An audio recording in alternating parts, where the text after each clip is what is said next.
लोग क्लास 10 का हिंदी व्याकरण स्टडी करने बच्चों जिसमें स्टडी करने वाले हैं शब्द विचार।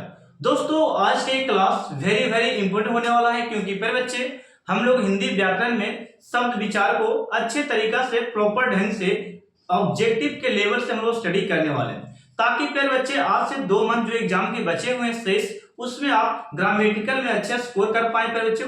तो मैं चाहता हूं कि संस्कृत व्याकरण और हिंदी व्याकरण में अच्छे मार्क्स लाएं, यानी कि दोनों सब्जेक्ट जो ये है हिंदी और संस्कृत इसमें अच्छे तरह से आप लोग मार्क्स लाना चाहते हैं तो मेरे चैनल को फॉलो कीजिए। मैं सारे यहाँ पे ग्रामेटिकल जो है व्याकरण उसे मैं पूरा करने वाला हूँ। तो फिर बच्चे आज का ये सेशन हम लोग शब्द विचार पे करते हैं। शब्द विचार है क्या वो मैं आपको यहाँ पे समझाऊंगा।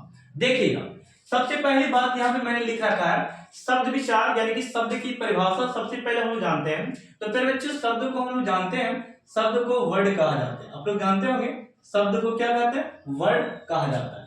आखिर में ये वर्ड है क्या, तो फिर बच्चों वर्ड हम लोग उसे बोल सकते हैं जब फिर बच्चों वर्ण या ध्वनि जब वर्ण या ध्वनि का सार्थक मेल होता है यानी कि सही से सार्थक मेल होता है तब हम उसे शब्द कहेंगे। कहने का मतलब मेरे बच्चे वर्ण या ध्वनि को हम लोग सही से मिलाते हैं और एक्चुअली में उसका अर्थ सही निकलता है तब जाकर वह शब्द कहलाएगा। जैसे कि मैं यहाँ पे एग्जांपल देता हूं, मैंने यहाँ पे कोई वर्ण को लिया, मान लेते कि ये आपका का एक वर्ण है और मा एक वर्ण है और ल भी एक प्रकार का वर्ण है। ये तीनों वर्ण को मैं एक मिलाता हूं तो मिलाने से यहाँ पे बनता है बच्चों क म और ये आपका ल, ये बनेगा कमल। फिर बच्चों ये कमल बनेगा। तो क्या इस वर्ण को यानी कि ध्वनि को इस साउंड को हम यहाँ पे मिलाएं तो क्या ये यहाँ पे जो एक्चुअल में सार्थक जो यहाँ पे बना वो क्या एक्चुअल में निश्चित सही है कि गलत है, इसका मतलब कुछ निकल रहा, अर्थ निकल रहा है कि नहीं। तो फिर बच्चे इसका अर्थ निकल रहा है। तो मैंने वही बोला कि वर्ण को यदि सही से मिला दिया जाए और एक्चुअली उसका सही अर्थ निकले तब हम उसे शब्द कहते हैं। क्या बोलेंगे, शब्द कहेंगे। तो ये था शब्द की परिभाषा। आगे हम लोग और अच्छे से पढ़ेंगे शब्द क्या है उसके बारे में। तो शब्द की परिभाषा मैंने दे दिया। अब मेरे बच्चे पद की बारी आता है। पद आखिर है क्या, पद आखिर है क्या। तो पद आप उसे बोल सकते हैं जब मेरे बच्चे जब कोई शब्द वाक्य में प्रयुक्त होता है, जब कोई शब्द वाक्य में प्रयोग किया जाता है यानी कि प्रयुक्त होता है तब उसे हम लोग पद कहते हैं। जैसे में यहाँ पे समझिएगा मैंने एक वाक्य लिख रखा है राम आम खाता है, राम आम खाता है। तो ये एक प्रकार का वाक्य है यानी कि सेंटेंस है।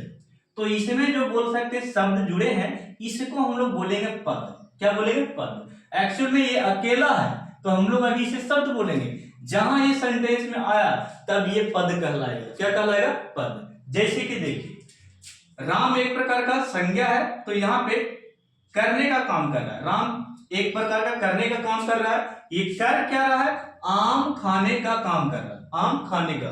तो देखिएगा राम एक प्रकार संज्ञा है यानी कि करने वाला को हम लोग कर्ता बोलते हैं, जो काम करता है उसे हम लोग कर्ता कहेंगे। यानी कि ये वाक्य में है तो इसको पद लगा दिए, ये हो गया कर्ता पद। क्या हो गया, कर्ता पद। अब फिर बच्चे यहाँ पे देखिए कि यहाँ पे आम जिसपे किया जा रहा है, जिसपे अमल किया जा रहा है, बात किया जा रहा है उसे हम लोग कर्म बोलते हैं। क्या बोलते हैं, कर्म। कर्म पद इसे हम लोग बोल दिए। और एक्चुअल में जो क्रिया हो रही है यानी कि जो बोलते घटना घट रही है वो क्या हो रहा है, खाने का घटना घट रही है तो ये हमारा कहलाता है क्या, क्रिया। और ये जो वाक्य में प्रयोग है इसलिए हम लोग क्या बोलेंगे, पद बोलेंगे, क्रियापद। तो देखिएगा तो करने वाला को हम लोग कर्ता बोलते हैं, जिसपे काम किया जाए उसे हम लोग कर्म बोलते हैं। और जो घटना एक्चुअली में घट रही है जिस एक्शन से उसे हम लोग क्रिया का नाम देते हैं। और एक्चुअली पद हम लोग इसलिए बोल रहे हैं बच्चों, पद इसलिए कहा क्योंकि शब्द आकर किसी वाक्य में प्रयुक्त हो गया है तब ये पद कहला गया यानी कि कर्ता पद, कर्म पद और क्रियापद। ओके चलिए यहाँ पे और अच्छे से देखें तो यहाँ पे राम और आम जो है एक प्रकार का संज्ञा शब्द हो गया। अच्छा हो गया, संज्ञा शब्द है, ठीक है। और जब ये सेंटेंस में यहाँ पे है तो इसको कर्ता पद का नाम दिया गया। जब इसको निकाल के हम लोग बाहर लिखें तो एक संज्ञा शब्द कहलाता है, ठीक है। ये दोनों आखिर में देखते हैं तो ये खाता है एक प्रकार क्रिया है। क्या है, क्रिया है, एक प्रकार की क्रिया हो रहा है, खाने का काम हो रहा है तो एक के पर क्रिया हो रहा है। मतलब मैं पढ़ा रहा हूं आपको तो ये पढ़ाने का काम हो गया तो एक क्रिया हो गया। क्या हो गया, क्रिया। जैसे कि एक एग्जांपल से और हम लोग यहाँ पे समझेंगे, देखिएगा कि दीपक घर जाता है। तो फिर बच्चों दीपक जो है एक प्रकार का करने का काम कर रहा है, यानी कि जो करता है उसी को हम लोग कर्ता पद कहते हैं। जो करने का काम करता है ना उसे कर्ता पद कहते हैं।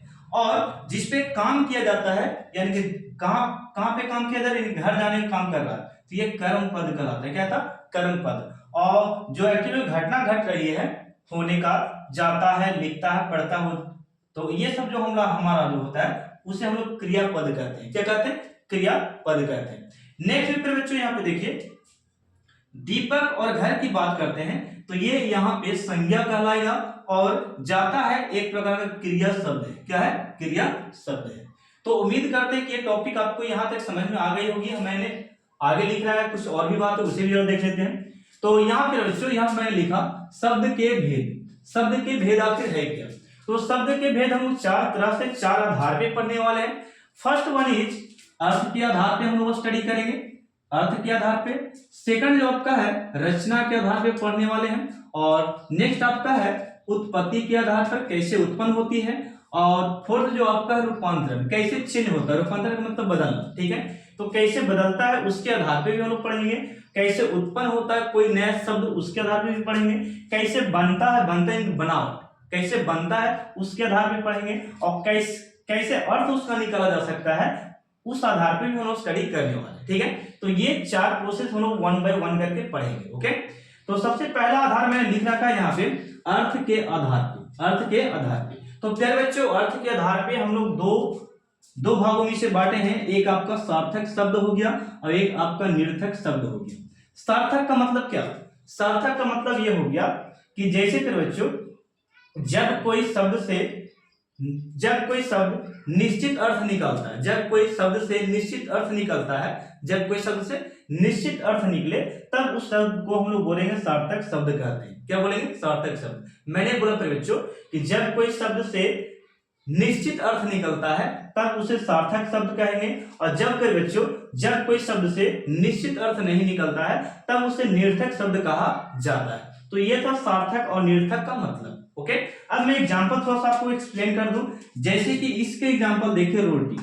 एक बोल सकते निश्चित अर्थ निकल रहा है इसका। रोटी यानी कि कोई वस्तु है, खाने का चीज है, खाने का पदार्थ है, तो रोटी एक निश्चित अर्थ हो गया, निश्चित एक शब्द हो गया। उल्टा, उल्टा भी एक प्रकार का निश्चित शब्द है। खाना, पानी, हल्ला, चाय, ये सब क्या है आपका एक प्रकार का बोल सकते हैं ये सार्थक शब्द है, क्योंकि इसका निश्चित अर्थ निकाला जा सकता है। चाय यानी कि चाय पीने वाला होता है, ठीक है? हल्ला यानी कि कोई बच्चा हल्ला कर रहा है, निश्चित अर्थ इसका निकल रहा है। पानी यानी कि पानी पीने वाला हो गया, और खाना यानी कि खाने का काम, और उल्टा यानी कि उल्टा हो गया बोला। जैसे कि ये आपका सीधा कैसे मान सकते हैं, ठीक है? ये आपका सीधा ऐसे पकड़ सकते हैं, इसी को उल्टा ऐसे हो गया, ठीक है? तो इस प्रकार हो गया। ये सही अर्थ मायने में निकले तो सार्थक हम लोग बोलेंगे, और सही मायने में अनिश्चित अर्थ निकलता शब्द का तब उसको हम लोग निरर्थक बोलते हैं। जैसे कि देखिए रोटी, ओटी। अब बताइए ओटी कौन शब्द होता है? उसका कोई निश्चित अर्थ नहीं होता है, तो निश्चित अर्थ नहीं होता है बच्चे, तब हम इस शब्द को बोलेंगे निरर्थक शब्द। इसी प्रकार उल्टा, और यहाँ पे लिख दिया उल्टा। उल्टा का मतलब बताइएगा। उल्टा का मतलब कुछ नहीं होता है, तो प्यारे बच्चे उल्टा एक बोल सकते हैं अनिश्चित अर्थ हो गया, अनिश्चित शब्द हो गया, जिसे हम लोग निरर्थक शब्द कहते हैं। यहाँ पे नेक्स्ट में खाना, वाना।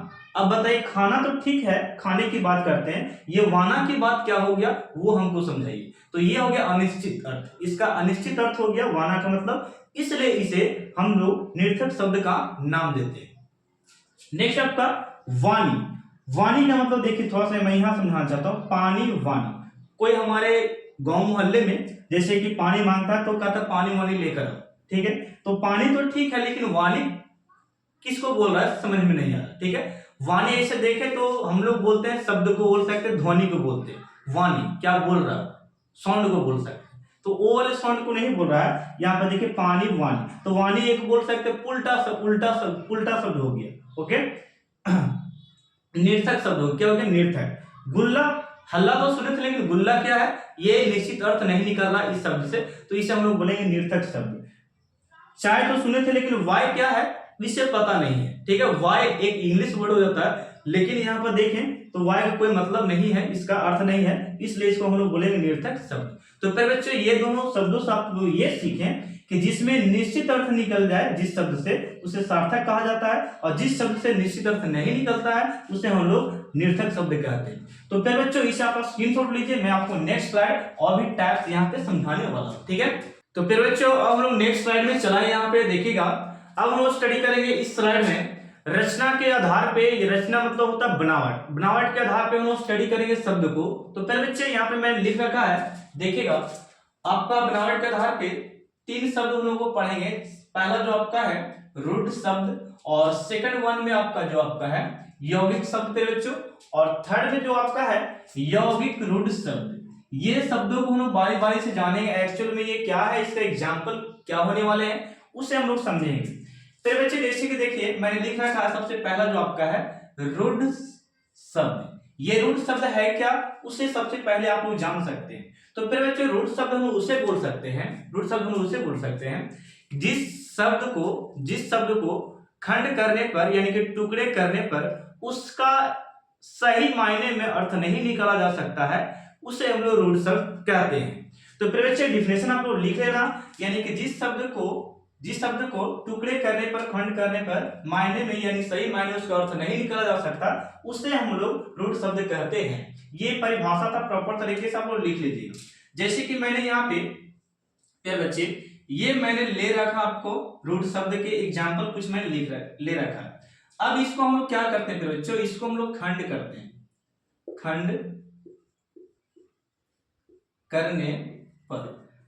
करने पर यानी खंड मतलब टुकड़ा, इसको तोड़ने पर राज को यहाँ पे तोड़ते हैं तो रा प्लस जा यानी कि राज हो गया, और रो को हम तोड़ते हैं रो प्लस गाय तो रो हो गया, विधा को तोड़ते हैं तो विधा प्लस धा विधा हो गया, सागर को तोड़ते हैं तो सागर प्लस गर। अब फिर बच्चों इस शब्द को मैंने खंड किया, खंड करते हैं तो एक प्रकार का ये शब्द जो बनता है यहाँ पे निर्थक खंड बन जाता है। निर्थक मतलब जिसका अर्थ नहीं निकले, निर्थक मतलब क्या होगा, जिसका अर्थ नहीं निकले। तो इन टुकड़ों का कोई अर्थ नहीं निकलता। ये जो मैंने खंड किया यहाँ पे फिर बच्चे, ये जो मैंने यहाँ पे खंड किया, ये जो आपका है इसे जो मैंने यहाँ पे खंड किया, इसका कोई मायने में अर्थ नहीं निकल रहा इस शब्द, इस वर्ण का, ये शब्द का, तब इसे हम लोग निर्थक खंड का नाम देते हैं। और निर्थक खंड जब हो गया यानी कि इस शब्द का, इस खंड का कोई निश्चित अर्थ नहीं निकला, तब इसे हम बोलेंगे क्या, रूढ़ शब्द कहते हैं। यानी कि किसी शब्द को खंड करने पर उसका कोई अर्थ नहीं निकले, तब वो जाकर क्या कहलाएगी, रूढ़ शब्द कहलाएगी, यानी कि आपका रूढ़ शब्द का एग्जाम्पल था। मैंने यहाँ पे बहुत अच्छे प्रोसेस में लिखा है कि रूढ़ शब्द को खंड करने पर कोई अर्थ नहीं निकलता, कोई अर्थ नहीं निकलता। तो फिर बच्चों ये वाला नोट डाउन कर लेना कि रूढ़ शब्द को खंड करने पर कोई अर्थ नहीं निकले, तो इसका मतलब वो कच्चे है रूढ़ शब्द है, कच्चे रूढ़ शब्द, यानी कि जिस शब्द को खंड करने पर कोई अर्थ नहीं निकलता है तो रूढ़ शब्द में एग्जाम्पल आएगा, ठीक है। चलिएगा नेक्स्ट आपका है यौगिक शब्द। यौगिक शब्द किसे कहते हैं फिर बच्चों, वो सबसे पहले जानना जरूरी है।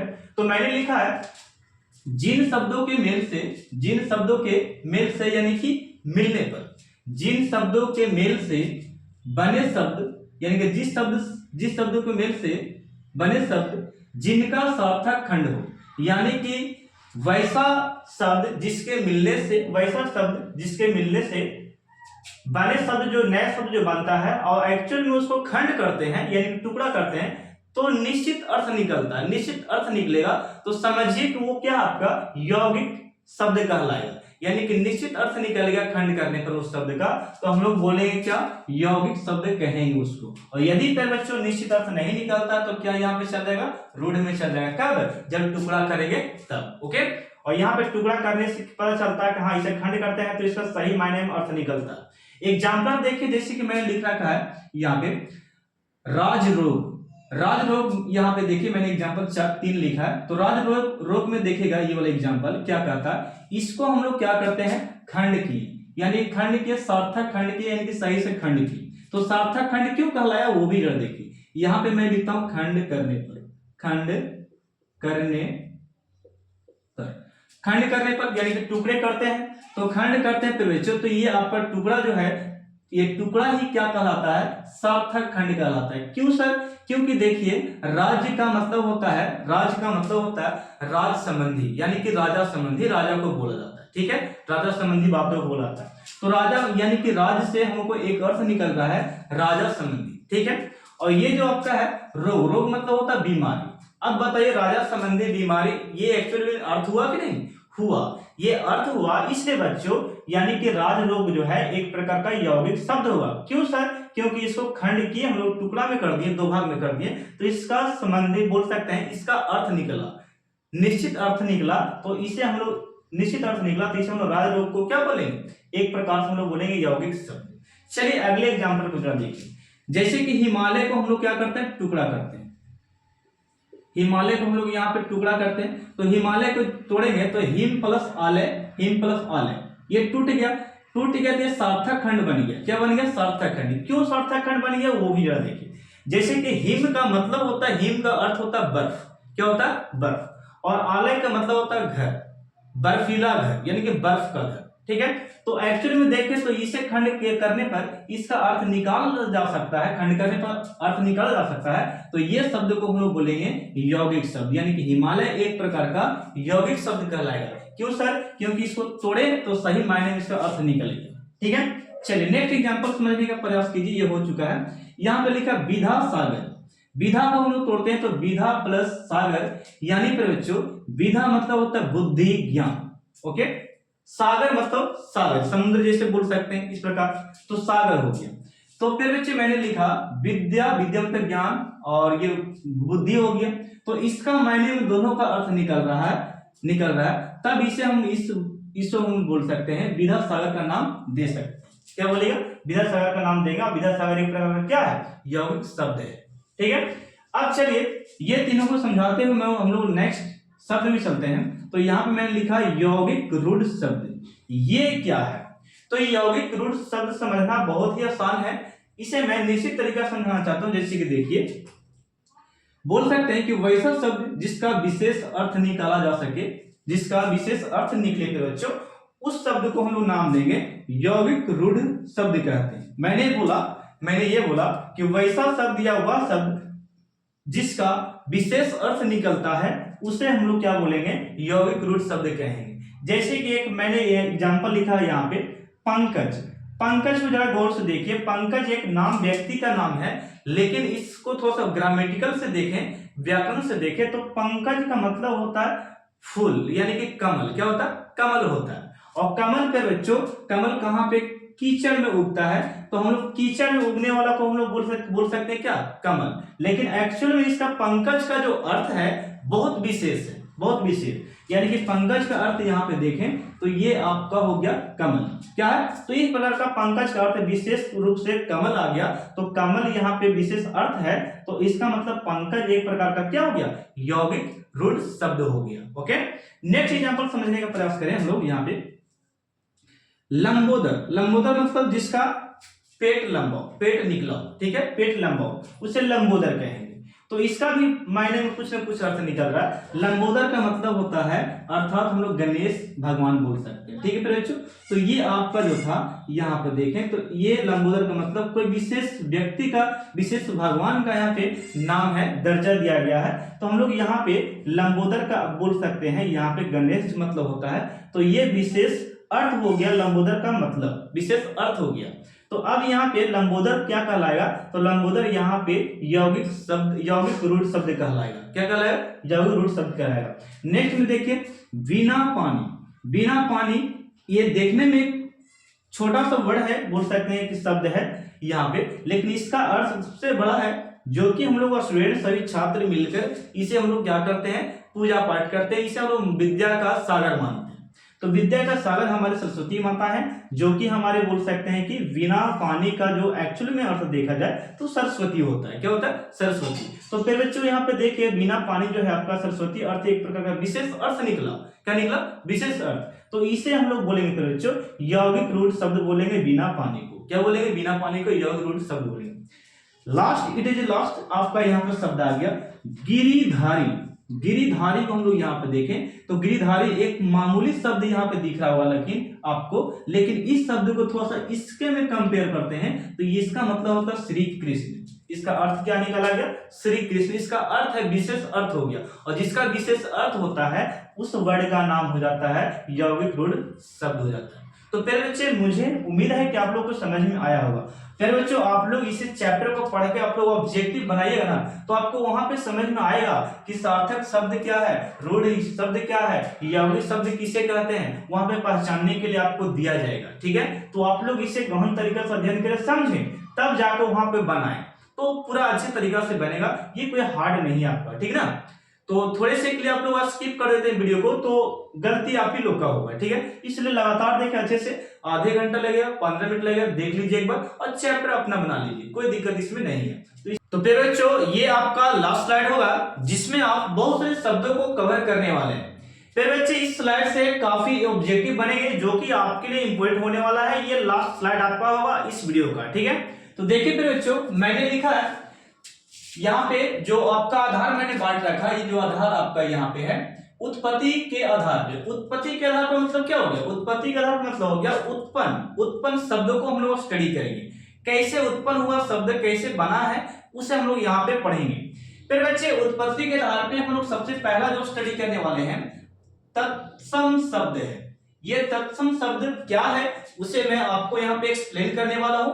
यहाँ पे नेक्स्ट आपका है तद्भव शब्द। तद्भव शब्द ये क्या होता है इसे भी मैं आपको एक्सप्लेन करने वाला हूं, तद्भव शब्द किसे कहते हैं। नेक्स्ट बच्चों यहाँ पे आपका जो है इसका टाइप में देशज शब्द। देशज क्या है और इससे ऑब्जेक्टिव कितने बनते हैं ये भी मैं आपको यहाँ पे बताने वाला हूं, थोड़ा सा सब्र रखें। नेक्स्ट आपका है विदेशज। विदेशज शब्द से आप क्या समझते हैं ये भी आपको मैं समझाने वाला हूं। और नेक्स्ट बच्चों नेक्स्ट में जो आपका है वर्ण संस्करण, ये क्या है, वर्ण संकर क्या है, वर्ण संकर जो शब्द है ये क्या होती है, इसे भी मैं आपको लास्ट में समझाने वाला हूं। तो दोस्तों अब हम लोग स्टार्ट करते हैं यहाँ पे तत्सम शब्द से। तत्सम शब्द किसे कहते हैं और एक्चुअली इसे कैसे पहचान सकते हैं वो भी मैं आपको यहाँ पे समझाने वाला हूं। देखिएगा सबसे पहले प्रिय बच्चों यहाँ पे मैंने लिख रखा है तत्सम शब्द। तो तत्सम शब्द हम लोग उसे बोल सकते हैं प्रिय बच्चों, तत्सम शब्द हम उसे बोल सकते हैं वह शब्द जो संस्कृत में ज्यों का त्यों लिखा जाता है, ज्यों का त्यों होता है, उसे हम लोग तत्सम का नाम देते हैं, तत्सम शब्द कहते हैं बच्चों। तो इसे आप लोग प्रॉपर तरीके से डेफिनेशन इनकी परिभाषा लिख लीजिएगा। नेक्स्ट आपका यहाँ पे एग्जांपल में मैं बताता हूं, जैसे कि यहाँ पे मैंने लिखा अग्नि। अग्नि यहाँ पे आपका पहला एग्जांपल है। जैसे कि आग को हम लोग क्या बोलते हैं, अग्नि संस्कृत में बोलते हैं, ठीक ना।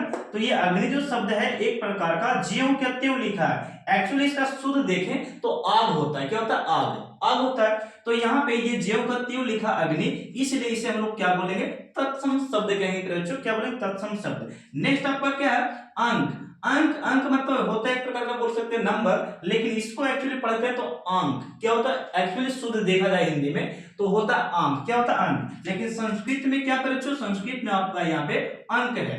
नेक्स्ट आपका है उर्ण को यहाँ पे उर्ण लिख दिया है। क्या लिख दिया, उर्ण। तो उर्ण एक प्रकार का संस्कृत वर्ड हो गया। खजूर को यहाँ पे खरजूर लिखा है, खरजूर, तो खरजूर एक प्रकार का संस्कृत वर्ड हो गया। कर्पूर को यहाँ पे कर्पूर लिख दिया तो ये आपका कर्पूर एक प्रकार का तत्सम शब्द हो गया। ये सारे आपका तत्सम शब्द है। जैसे कि काजल को देख लीजिए, काजल को यहाँ पे कज्जल लिखा है, कज्जल, कज्जल। तो कज्जल और कर्पूर, खजूर, उर्ण, अंक और अग्नि ये सब सारे ज्यों का त्यों लिखा हुआ है, इसलिए इसे हम लोग तत्सम शब्द का नाम देते हैं। क्या देते हैं, तत्सम शब्द का नाम देते हैं। नेक्स्ट में बच्चों यहाँ पे देखिएगा तत्सम तद्भव शब्द। तद्भव शब्द आपका सेकंड पार्ट है यहाँ पे, जो देखिए सेकंड टॉपिक यहाँ पे है। तो यहाँ पे लिखा जाता है वैसा शब्द जो हिंदी में प्रयुक्त होते हैं, वैसा शब्द जो हिंदी में प्रयुक्त होती है लेकिन फिर बच्चों संस्कृत में ज्यों का त्यों लिखा जाता है। मैंने ये बोला वैसा शब्द जो हिंदी में प्रयुक्त होते हैं, इनके प्रयोग किए जाते हैं लेकिन संस्कृत में ज्यों का त्यों लिखा जाता है, उसे हम लोग तद्भव शब्द कहते हैं। यानी कि फिर बच्चों आग का एग्जाम्पल ले लें, यहाँ पे आग का एग्जाम्पल ले लें तो आग तो एक प्रकार का हिंदी में प्रयोग हो गया, लेकिन इसी शब्द को संस्कृत में ज्यों का त्यों लिख रहा है, तो इसका मतलब ये आग जो है एक प्रकार का तद्भव शब्द हो गया। मैंने क्या बोला, मैंने ये बोला कि वह शब्द जो हिंदी में प्रयोग किया गया हो और उसे संस्कृत में ज्यों का त्यों लिख दिया गया हो। हिंदी में प्रयोग हुआ लेकिन संस्कृत में क्या कर दिया गया, ज्यों का त्यों लिख दिया गया, इसी शब्द को नाम पड़ गया तद्भव शब्द। क्या पड़ गया, तद्भव शब्द कहा गया। तो यहाँ पे आप लोग डिफिनेशन लिख लीजिएगा। यहाँ पे एग्जांपल, पहला आपको आग को देखें तो ये शुद्ध हिंदी हो गया, लेकिन इसको संस्कृत में देखें तो ज्यों का त्यों लिख दिया, ये तो इस प्रकार ये हो गया, तद्भव हो गया। नेक्स्ट आपका अंक। आंख यानी कि आंख को ही आंख कह रहा है, आंख कह रहा है, तो ये आपका तद्भव होगी, क्या हो गया तद्भव। नेक्स्ट आपका ऊन, ऊन एक प्रकार का शुद्ध हो गया, यानी कि यहाँ पे संस्कृत में उर्न लिखा है तो यहाँ पे हिंदी में क्या लिखा ऊन, ऊन एक प्रकार शुद्ध हो गया, तो यहाँ पे तद्भव शब्द से कहा गया। नेक्स्ट आपका खजूर, खजूर एक अच्छा शब्द हो गया, यानी कि इसको संस्कृत में खरजूर कहा गया, तो खजूर यहाँ पे ले लीजिए। कपूर आपका शुद्ध हो गया। काजल भी यहाँ पे चांद, चांद को संस्कृत में चंद्र कहता है, क्या कहता है चंद्र कहता है, तो चंद्र, चंद्र जो है ज्यों लिखा गया, और काजल को कज्जल लिखता है, तो कज्जल जो है ज्यों लिखा गया। कर्पूर, कर्पूर तो यहाँ पे ठीक है, लेकिन यहाँ पे लिखता है कर्पूर, तो यानी कि बिगड़ा हुआ शब्द को तत्सम और शुद्ध शब्द को जो रहेगा उसे तद्भव का नाम देते हैं। तो ये दोनों में डिफरेंसेस है, इसे आप लोग समझ सकते हैं अच्छी तरीके से। नेक्स्ट आपका है थर्ड में, नेक्स्ट आपका देशज शब्द। देशज शब्द से आप क्या समझते हैं, देशज शब्द किसे कहा जाता है वो पहले सुन लीजिए। तो कहता है बच्चों, वैसा शब्द जो अपने ही देश में बोली जाती है, वैसा शब्द जो अपने ही देश में उत्पन्न होती है या बोली जाती है, वैसे शब्द को हम लोग देशज कहते हैं। देशी शब्द को देशज, देशी शब्द को देशज कहा जाता है, ठीक है, जो अपने ही मातृभूमि में जन्मा है। ओके, तो फिर बच्चे यहाँ पर देखिए, जैसे कि मैंने लिखा खोता, खोता एक प्रकार का देशी शब्द हो गया खोता। ओके, और नेक्स्ट आपका है कुत्ता, क्या है कुत्ता, जैसे कि अंग्रेज लोग इसे बोल सकते हैं, अनदर कंट्री में डॉग बोलते हैं, ठीक है। तो यहाँ पे हम देखें तो ये कुत्ता एक प्रकार का देशज हो गया अपने ही देश में। घोटाला, घोटाला एक प्रकार का देशज शब्द हो गया। और चट्टी, चट्टी भी एक प्रकार का क्या हो गया, क्या हो गया आपका देशज शब्द है। इसी का पॉइंट यहाँ पे समझते हैं, तो फिर यहाँ पे लिखा विदेशज शब्द। विदेशज शब्द है क्या, तो विदेश शब्द उसे बोल सकते हैं वैसा शब्द जो विदेशों में उत्पन्न किए जाते हैं, विदेशों में बोले जाते हैं, वैसे शब्द को विदेशज शब्द कहा जाता है। For example operation, tyre, love, church, English, education, ये सब जितना है उसे हम लोग क्या बोलेंगे विदेशज शब्द कहते हैं। ओके फिर बच्चों, कंप्यूटर, माउस, ये सब क्या है इंग्लिश वर्ड हो गया। पेन, कॉपी, तो ये सब कितना सब क्या विदेशज शब्द हो गए फिर बच्चों, तो ये सारे को विदेशज बोलेंगे और अपने ही देश से उत्पन्न शब्द को देशज कहते हैं, ठीक है। तो ये था देशज और विदेशज में अंतर, जो कि आप लोग समझ सकते हैं बहुत अच्छे तरीके से। तो ऑब्जेक्टिव जब भी मेरे बच्चे तद्भव तत्सम में आ जाए तो दोनों में डिफरेंसेस पे थोड़ा सा दिमाग लगाइएगा, तो आपको ऑब्जेक्टिव वहां पे अच्छे से मार पाएगा, ठीक है। इसलिए मैंने दोनों को एक साथ लिखा और समझाने का प्रयास किया। विदेशज की बात और देशज की बात वही है कि दोनों को आप समझिए कि विदेश वाला को विदेशज कहते हैं और देश वाला को देशज कहते हैं, ठीक है ना। तो ये दोनों डिफरेंसेस था। और यदि आप लोग चाहते हैं बच्चों कि इसका एग्जांपल हजार संख्या में चाहते हैं, बहुत सारे सेंटेंस के साथ, बहुत सारे शब्दों के साथ, तो मुझे कमेंट करें, मैं इसका आपको सेपरेट वीडियो दूंगा। आपको एग्जांपल के खाली केवल एग्जांपल उसमें रहेगा, जिसमें एक्सप्लेनेशन रहेगा बच्चों, ठीक है, समझाया हुआ रहेगा। आप लोग कमेंट किए, मैं इस पे वीडियो बना दूंगा एग्जाम्पल के तौर पे, ठीक है, ताकि आप लोग ऑब्जेक्टिव अच्छे से कर पाए। मैं छाट कर क्वेश्चन बैंक से, मॉडल पेपर से छाट कर यहाँ पे आपको एग्जाम्पल करा दूंगा, आप केवल कमेंट कीजिए, ठीक है। नेक्स्ट आपका है देशज हो गया। नेक्स्ट आपका पांचवा जो है वर्ण संकर, मैंने यहाँ पे लिख रखा वर्ण संकर शब्द, ये आखिर है क्या, तो ये कहता है कि वैसा शब्द जो दो भाषा से मिलकर बनता है, वो दो भाषा से मिलकर बनता है, दो भाषाओं से मिलकर बनता है, वैसे शब्द को हम लोग बोलते हैं क्या वर्ण संकर शब्द कहते हैं। वैसा शब्द जो दो भाषाओं से मिलकर बनती है, वैसे शब्द को हम लोग वर्ण संकर शब्द कहते हैं। फॉर एग्जाम्पल में जरा देखिएगा, मैंने दो भाषा लिया, अरबी और फारसी है, और अरबी और फारसी से यानी कि दो शब्द एक दूसरे से मिला तो एक शब्द मैंने निर्माण किया किलेदार, और एक आपका है आदमकद। ऐसे वर्ड को हम लोग बोलेंगे वर्ण संकर शब्द।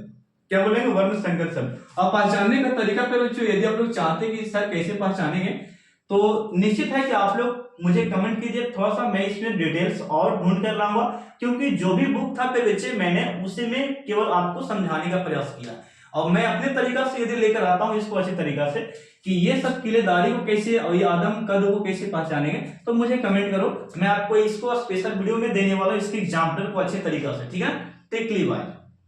तो ये था जो दो भाषा से मिलकर बनेगा उसे वर्ण संकर कहेंगे। नेक्स्ट आपका है हिंदी और अरबी। हिंदी और अरबी जो है ये भी दो भाषा है, दो भाषा से मिले शब्द को हम लोग वर्ण संकर कहते हैं। जैसे गुलामी जो शब्द यहाँ पे बन गया, तो गुलामी दो शब्द से, एक अरबी से बना, अब एक हिंदी से बना और अरबी से बन गया, तो ये हो गया आपका वर्ण संकर शब्द। जैसे गुस्सैल, गुस्सैल को भी देखें तो एक प्रकार के हिंदी और अरबी भाषा से ही बना है, तो यहाँ पे देखें तो वर्ण संकर ये भी कहलाएगा। यानी कि शराबी। शराबी भी देखें तो एक हिंदी वर्ड से और अरबी वर्ड से यानी कि दोनों शब्द से मिलकर बना है, दोनों भाषा से मिलकर बना है, इसलिए इसको हम लोग शराबी को बोलेंगे वर्ण संकर शब्द कहेंगे। क्या बोलेंगे? वर्ण संकर शब्द कहेंगे। अब यहाँ पे बच्चों ये वर्ण संकर खत्म होता है। अब आते हैं हम लोग एक अगले आधार पे जो लिखा है रूपांतरण के आधार पे। बच्चों रूपांतरण के आधार पे मतलब बदलने के आधार पे। रूपांतरण मतलब क्या होता है? बदलाव, बदलना होता है। ठीक है, तो रूपांतरण के आधार पे हम लोग दो प्रकार के स्टडी करेंगे शब्दों को। जैसे कि पहला आपका हो गया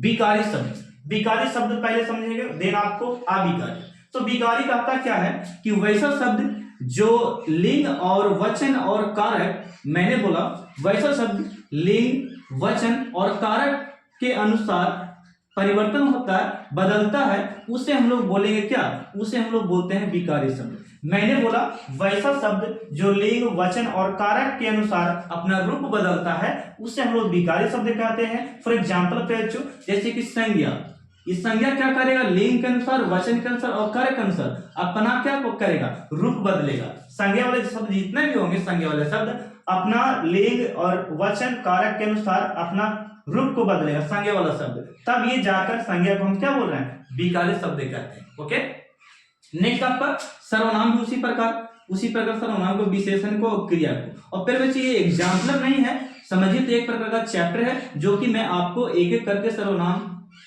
विशेषण क्रिया और ये आपका क्या संज्ञा वचन ये सारे मैं समझाने वाला हूं एक वीडियो में, अगले वीडियो, ठीक ना। एक एक वीडियो सब का आने वाला है, कारक का, वचन का, लिंग का और संज्ञा का, सर्वनाम का, विशेषण का, सब पे मैं वीडियो बनाने वाला एक एक वीडियो करके, ठीक ना।